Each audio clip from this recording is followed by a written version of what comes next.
Chapter 10. Cats and Mice.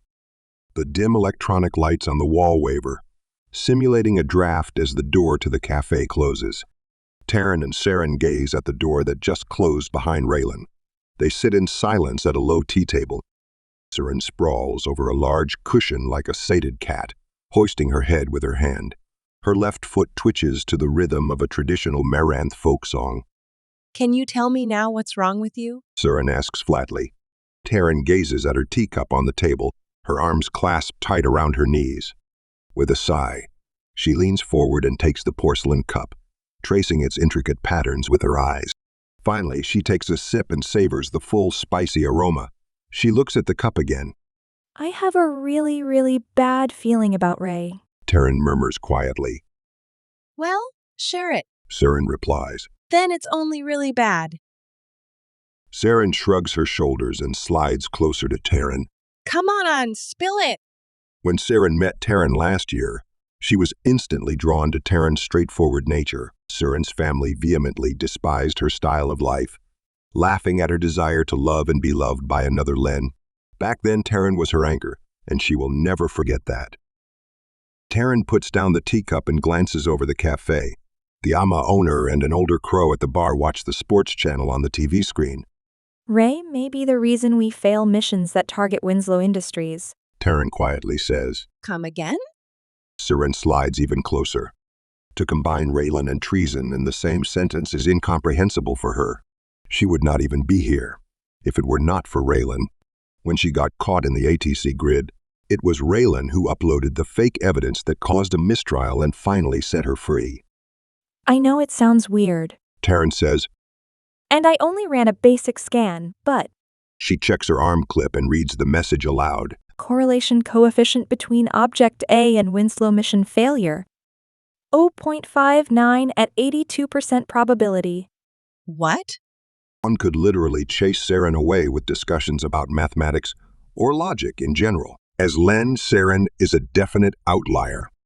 It says it's probable that the hypothesis is right. Taryn replies absently, staring at the data on her display.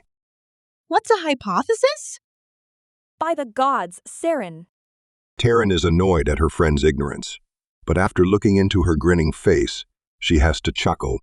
Okay, you got me. Good one. Taryn grabs a large cushion to prop up her back, still full of thought on how to proceed. I'm not in the mood for jokes, baby. She says. This is too serious. Saren cuddles up to Taryn's shoulder to soothe her lover. Saren likes Raylan a lot, but she acknowledges that his connection to Taryn is much deeper than hers. So, how do you feel about it? Saren purrs, while playing with Taryn's hair. I don't know. Taryn replies. I just can't accept it. Why would he do that? It's like we've been together with a complete stranger the whole time. Taryn shakes her head in disbelief.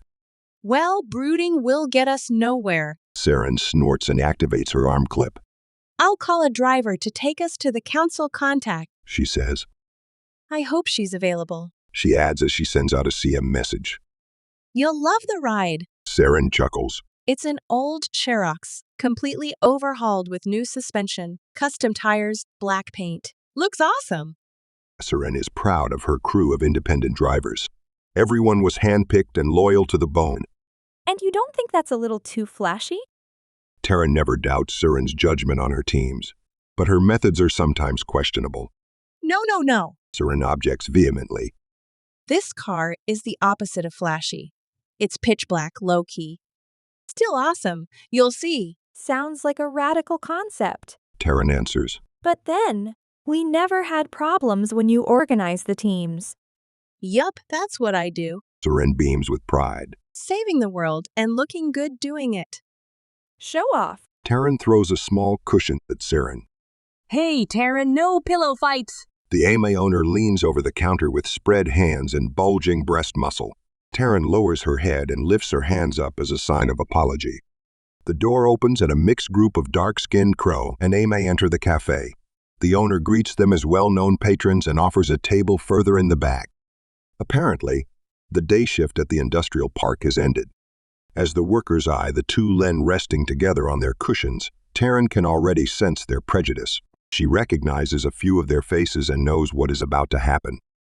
I'm not in the mood today. She sighs to herself and turns to Siren. Let's go. We'll wait outside.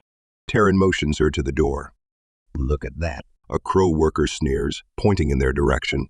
That's enough tits for all of us, but I bet they're all dried up, right? His buddies laugh as they walk toward their table. The crow worker lingers behind, waiting for a reply. Siren carries a cold smile as she gets up from the floor. No, baby. Please. Taryn thinks, annoyed at what is coming. We don't need this right now. She is worried. Not for Siren, but for the crow, and the attention a bar brawl may draw. She met Siren in a boxing club that she used to contact the eco-section counselor. There she saw how Siren instigated a brawl against a bare-knuckle boxer twice her size. Taken by her beauty and fierce competitiveness, she offered Siren a tissue after the fight to clean her bleeding lip. She fell in love with her soon after, protecting Siren against her family and cheering her on in her illegal street fights. When she told Siren about her work with the Ecos, Siren immediately accepted Taryn's invitation. She knows from experience that Siren needs to release her inner demons from time to time, and this crow is exactly her kind of prey. Siren never touts her two-gender love as superior, but she especially despises this type of hypocrite and his slimy moral pretense. Before Taryn can interfere, Siren slides into the crow's path with a little jingle of her trouser bells. The small Len stands in front of the much larger crow, giving the crow a friendly smile. Locking his eyes with hers, she lets her hand slowly caress her waist, slightly moving from side to side. The crow's eyes widen, and he quickly glances at his buddies, unsure if he wants to share this moment. Siren slides her hands up her body and pushes her breasts together, forming them invitingly. With a low tone, she purrs. Oh, you think my tits are dried up? She innocently blinks her eyes. The crow grins over to his friends, unsure how to react. As he returns his gaze to Siren's body, an immediate, sharp pain in his groin thrusts him into a world of agony. He writhes in pain and gasps for air. Siren has a firm grip on the very sensitive bulb between his legs. As the crow tries to step back, she squeezes even harder. Well, do you? Siren is still smiling her unsettling innocent smile. She offers a horrifying image to the crow, an emotionless child whore, insidious and with terrible power. Oh, Honorable Len, I don't. The crow breathes flatly, only concerned with the primal pain in his groins, and how to avoid further agony. His buddies have not yet realized what is happening, but he is even too afraid to take away his eyes from Siren's gaze. Good. With a last firm squeeze, she lets the crow topple over, clutching his crotch in a fetal position. His buddies finally realize that something is wrong and approach his writhing body. Looks like your buddy will be dry for a few weeks. Siren tells them nonchalantly. The group stares at her in disbelief. They watch her walk to the counter, like a pack of wolves watching an unexpected bunny hop by. Siren calmly scans the check at the counter and follows Taryn without looking back. Once outside, her calm demeanor instantly changes. She calls out to Taryn Run! while sprinting down the street, her bells jingling. Surprised, Taryn first looks after Siren, then quickly glances back inside the cafe.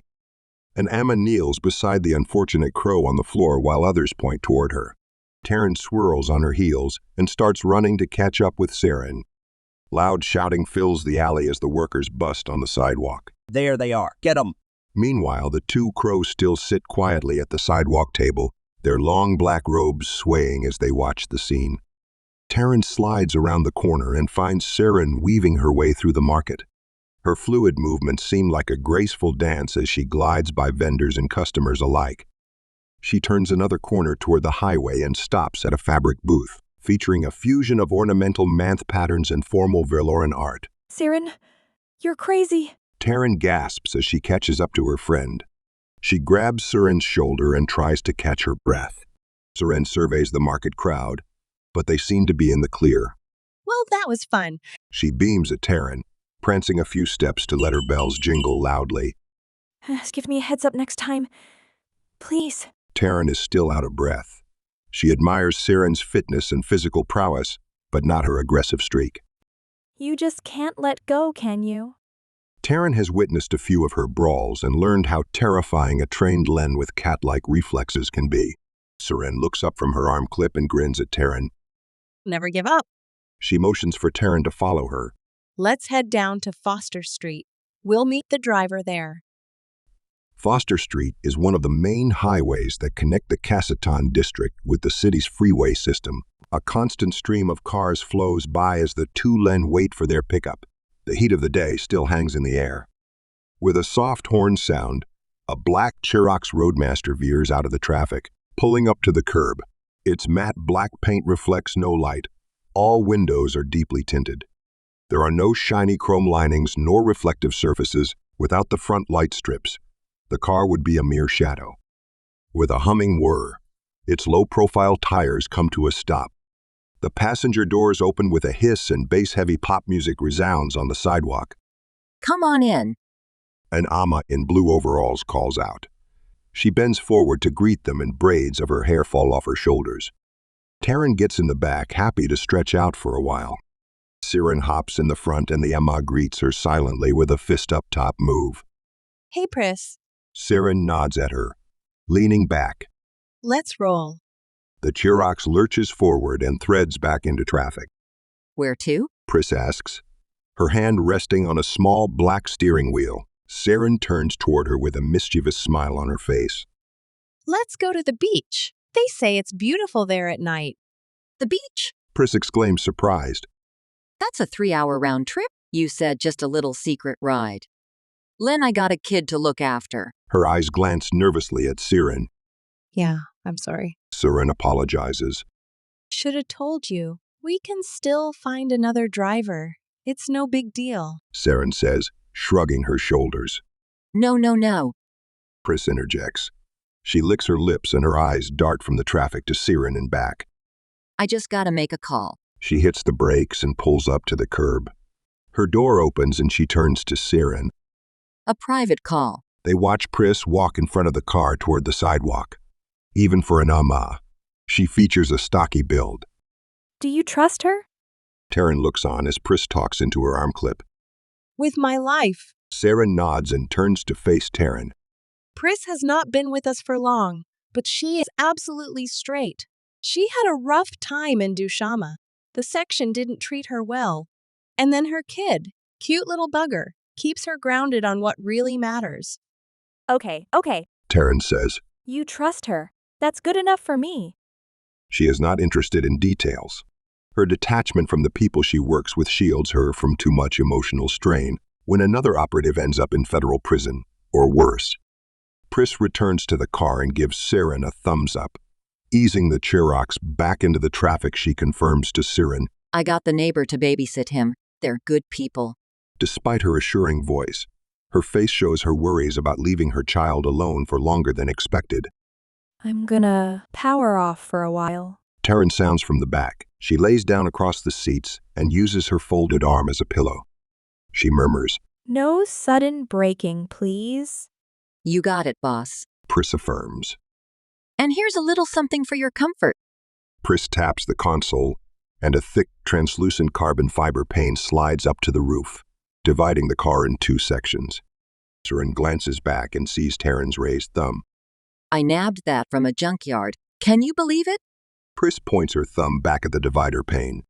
Sounds incredible. Saren replies distractedly as she looks out into the dark. She never understood the love her drivers showed for their tuned cars. Right now, she tries to go through the tactical aspects of their little mission. Sorry, Pris. She says, I'm a bit distracted. The council always gives me the jitters. We've got to get this right. Her right hand taps impatiently on the door's armrest. It'll be okay. Pris says. I've been out to the old maintenance ducts before. It's peaceful out there. She winks at Saren's astonished face. You've been there before? Saren is surprised that Pris has been trusted with the secure communication lines in the ECOS organization. The use of those intercontinental data lines is kept top secret by the ECOS. Yeah, 3 years ago. You guys made me. Pris replies, frowning inside at the memory of her only ECOS mission. before she fled the city. When Pris was first contacted by the Western Lasses section of the Ecos, the previous leadership pressed their contacts hard to achieve their big attack against the Winslow Industrial Park. But Pris was not to be pressed. Noticing Siren's puzzled gaze and unwilling to dwell in the past, she changes the topic. I mean, it's really smart to use the old copper wires. No one uses copper anymore. True enough, but getting them to run again must have been rough. Siren thinks about the relays all over the world that keep this secretive net alive. Nothing's too rough when the goal is right. Pris responds as she accelerates the Chirox onto the freeway. You got that right. Siren vehemently agrees. She was responsible for the security check on Pris when they recruited her. Her dossier was anything but convincing. Apparently, she was chased out of the city by some aggressive Ecos member who tried to blackmail her. 2 years ago, she was recruited to the Dushama section, but had repeated fights with her superiors. One report cited insubordination. Pris clarified to Siren that they had it coming. She reflects on Pris's turbulent past and present situation. Being a single mother with a 3-year-old son and working for an illegal organization must be rough. They sit in silence for a while until Siren turns to Pris again. You never told me why you came back. She says. Was it just the trouble with the Ecos up there? Pris frowns at the memories of her past life in Dushama and answers. Well, they made it easy for me to leave. Hells, in the end I even ran missions just to help out, without getting a single penny. But now and then my kid needs something to eat, you know? Pris still gets agitated inside when she recalls the fancy lifestyle of the Ecos leaders in Dushama. She even had to fix her car out of her own pocket. Pris shakes her head in disgust. Nolan, these guys are rotten. Maybe you should tell that to the council. Yeah, there's always a rotten apple in the bunch. Siren replies, recalling Taryn's outrageous claim about Raylan's alleged treachery. She falls silent and watches the city lights slowly taper out on their way to the ocean side. Ray, working for the ATC? Never. She still refuses to accept this ridiculous idea. Raylan is one of the driving forces for the Ecos on Lasses. His position in Winslow Industries is a gateway to inside news on industry, politics, and most importantly, the ATC. After a while, Siren casually asks, Do you know Raylan?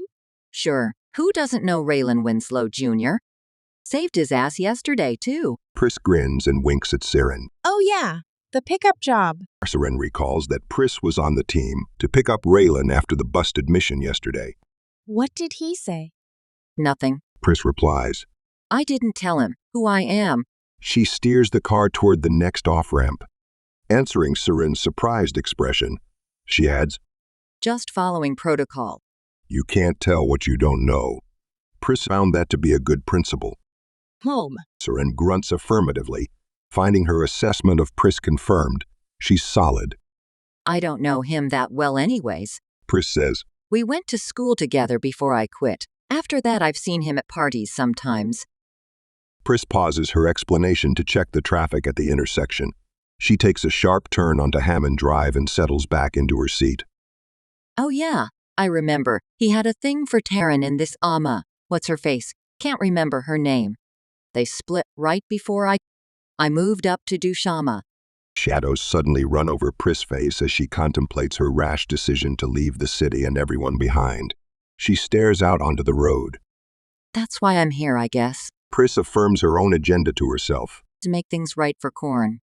Her crow son is everything to her. Naming him after his father felt right to her. Siren muses over Raylan's past and his beginnings with the Ecos when Taryn recruited him. Raylan mentioned the blissful times he had in a triple with Everin and an Amma named Arya, and how the chasm between his daily life and his beliefs drove him away. Do you know an Amma named Arya? Arya? Pris frowns and glances at Siren in surprise. No, doesn't ring a bell. She says, What about her? Nothing. Just a name that popped up. Raylan was talking about her. I thought you may know her. She's younger than us. Brown hairs, good looking. Siren tries to assist Pris's memory. Arya? Wait a minute. Pris sits upright and grips the wheel with both hands. Young, Amma schoolgirl, long brown hair, innocent, trophy-type beauty. Pris nods vividly. Of course, I know her. Yeah, that's the bitch that tried to knock me out of my triple. Say what? Saren is amused to hear that someone tried to mess with Pris. Yeah, we had a beach party. Oh, Ray and Taryn were there too. I remember now. She sidesteps her own story. Anyway, I just got there in time to see how this Arya slut was wagging her muscle all over Corin and Evren. I almost— Saren interrupts Pris with a surprised call. What? She covers her mouth in disbelief. You know Evren? Saren is stunned. She tries to compute the different nodes and information links that form a new web of relationships in her head. For Alen, her logical reasoning is pitifully underdeveloped, but she gives her best to untangle this relationship clutter. Let's get this straight. Pris and Evren. Neither knows the other works for the Ecos. Raylan and Evren. Only Raylan knows that they both work for the Ecos. Pris and Raylan. She knows. He doesn't. Saren's head starts to spin as she gazes ahead into the traffic. All this secret bullshit will kill me one day. She sighs inside.